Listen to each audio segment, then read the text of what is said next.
Hey guys, Dimension Master Studios here, how y'all doing? So I'm sure as you guys know, with Dragons Rising being out right now, this means that the previous era of the show, the Wildbrain era of the show, has come to an end. And calling the Wildbrain era of the show divisive, in my opinion, would be a pretty big understatement. For me personally, I honestly really enjoyed the Wildbrain era of the show, and in today's video, I decided that I wanted to rank all the seasons in the Wildbrain era of the show for you guys. So, let's do this. However, before I do, there are a couple of things that I want to say first.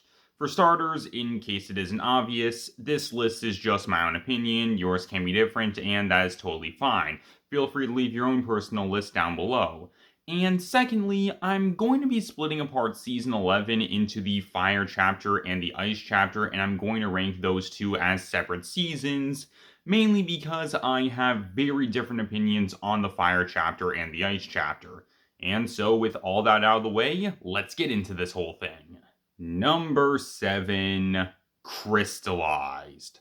Crystallized, in my opinion, is not only the worst season in the Wildbrain era of the show, but in my opinion, Crystallized is one of the worst Ninjago seasons of all time. I do not like Crystallized.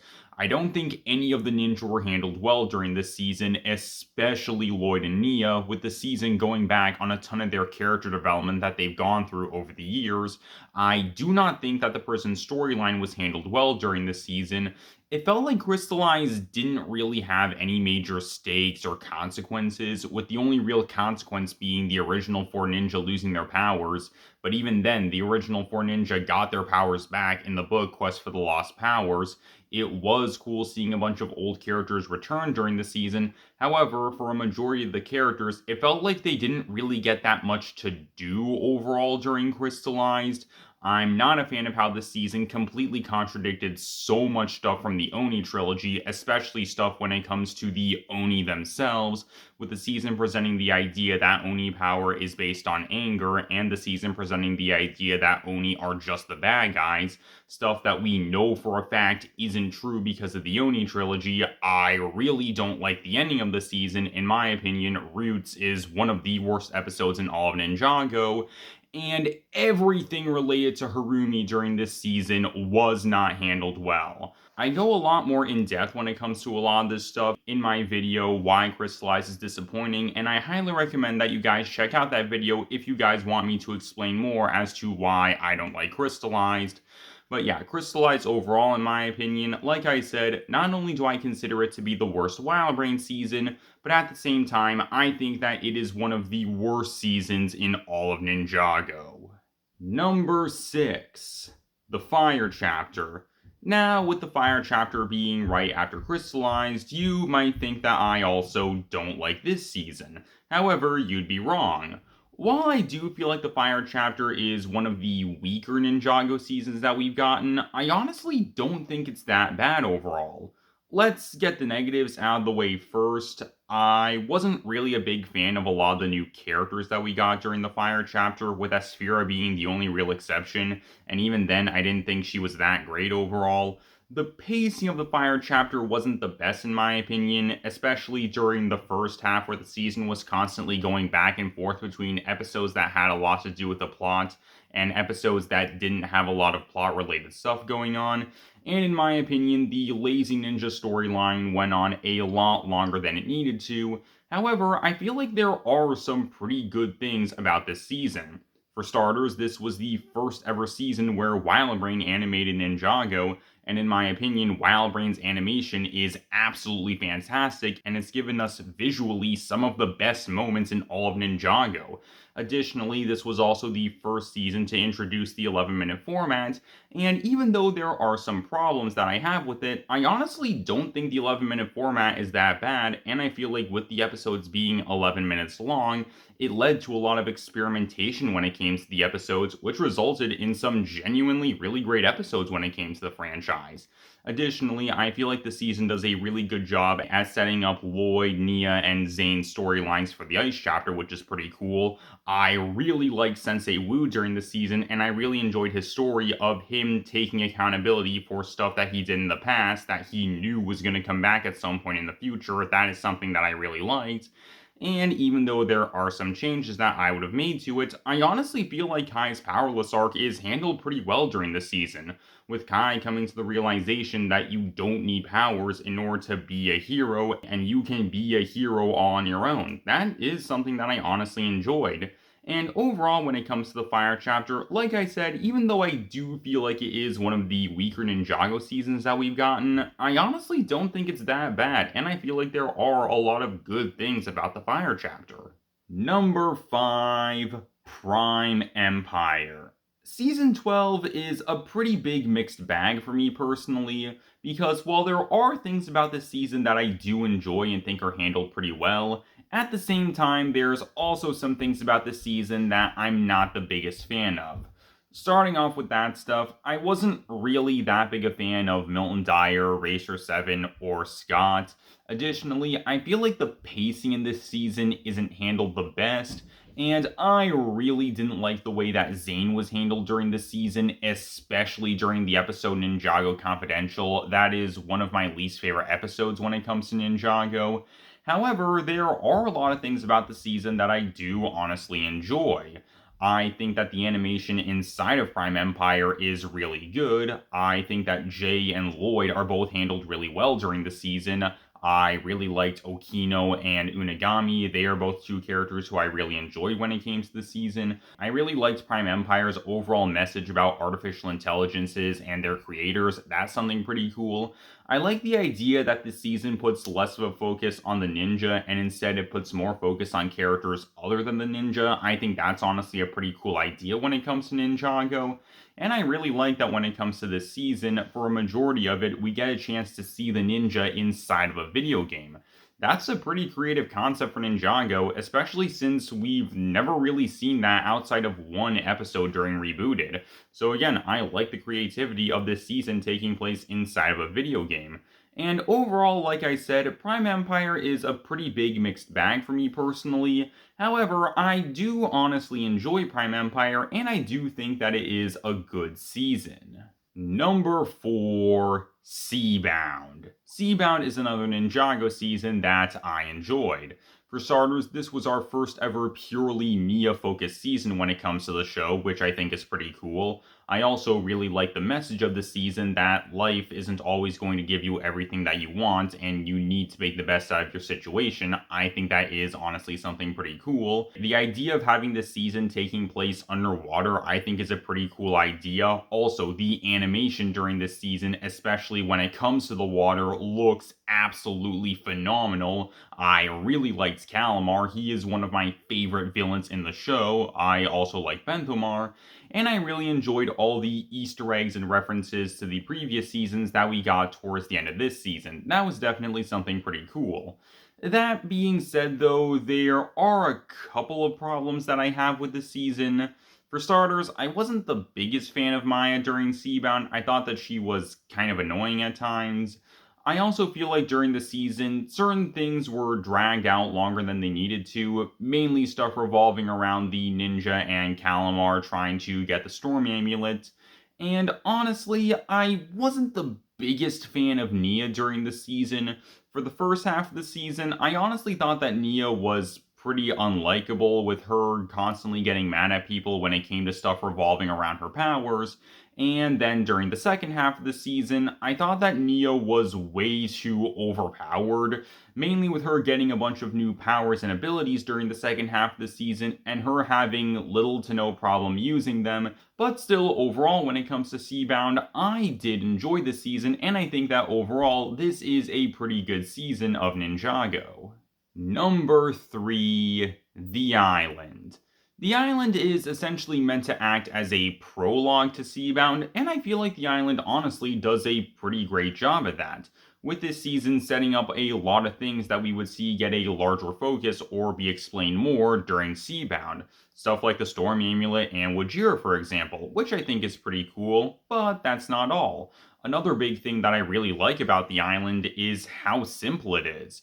This is just a simple story revolving around the ninja going to an island to rescue some of their friends, and that's something that I honestly really like.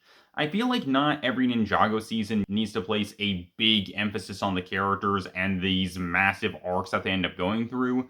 Sometimes I feel like a simpler story can work, and I feel like the island is a pretty good example of that.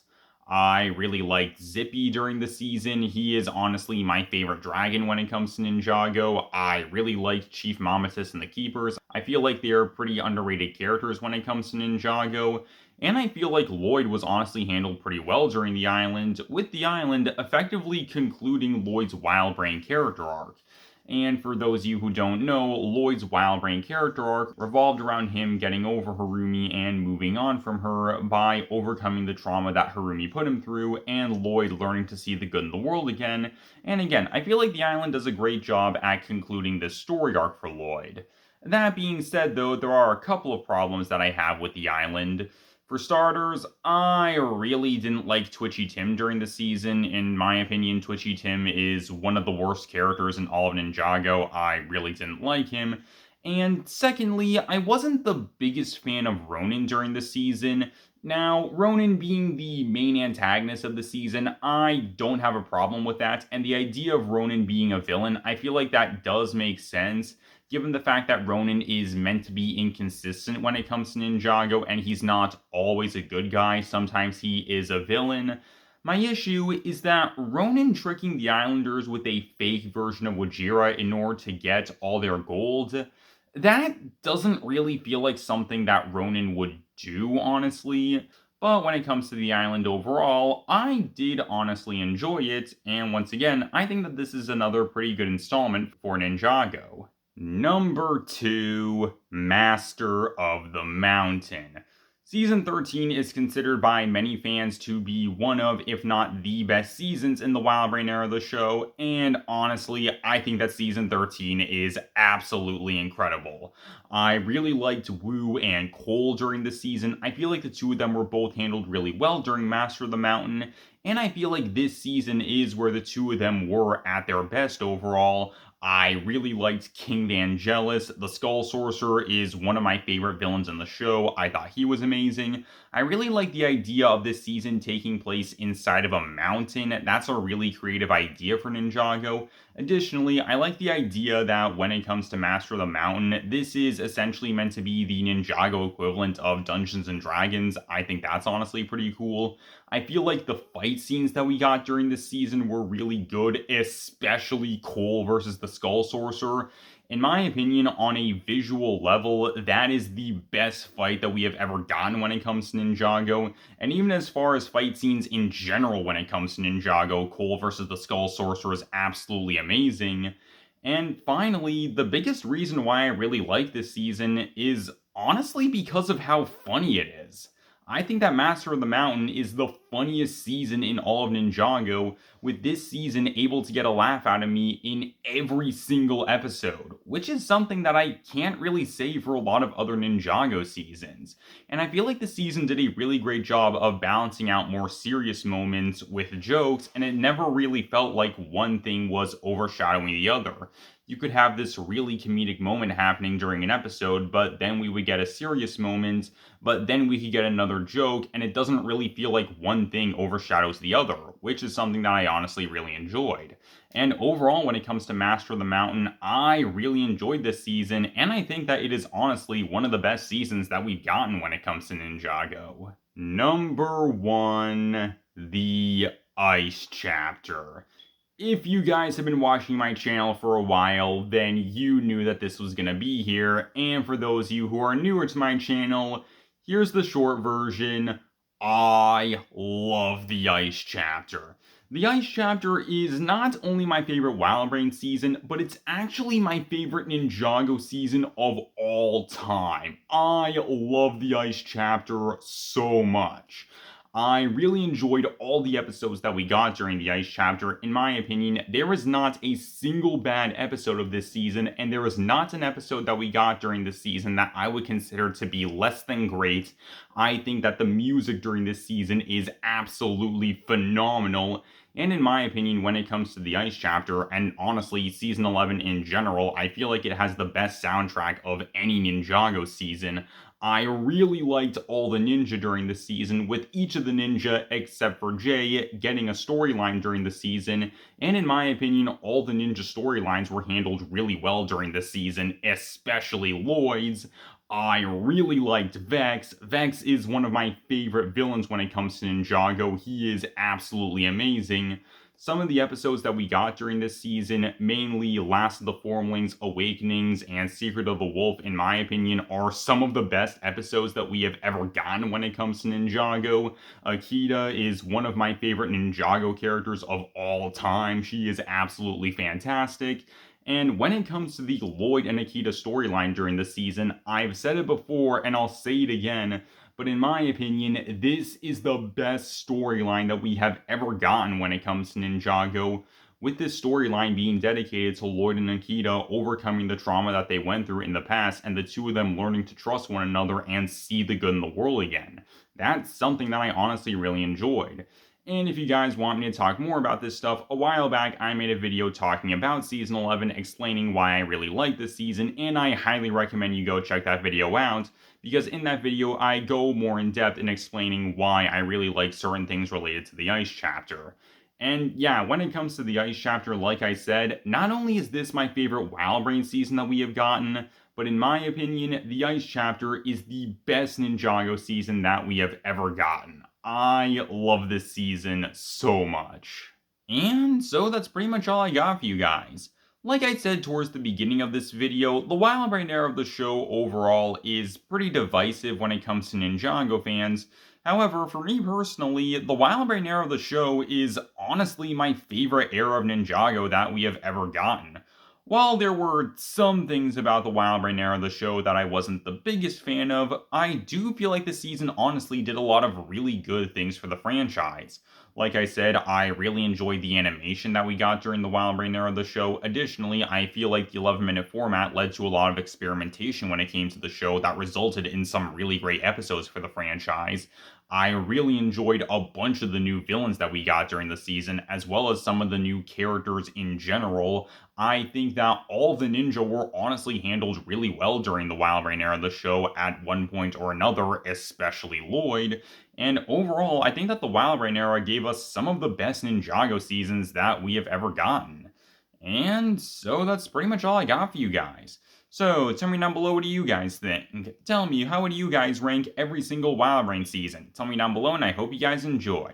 Oh, and to answer the question of where would I put Season 11 if I were to rank it as one season, I would honestly put it in the number one spot. Even though I feel like the Fire Chapter does hold the season back a bit, I still feel like Season 11 overall is still a really, really great season when it comes to Ninjago. And again, like I said, tell me down below how you guys would rank all the seasons in the Wildbrain era. Tell me down below, and I hope you guys enjoy. Later, guys, this is Dimension Master Studios, signing off.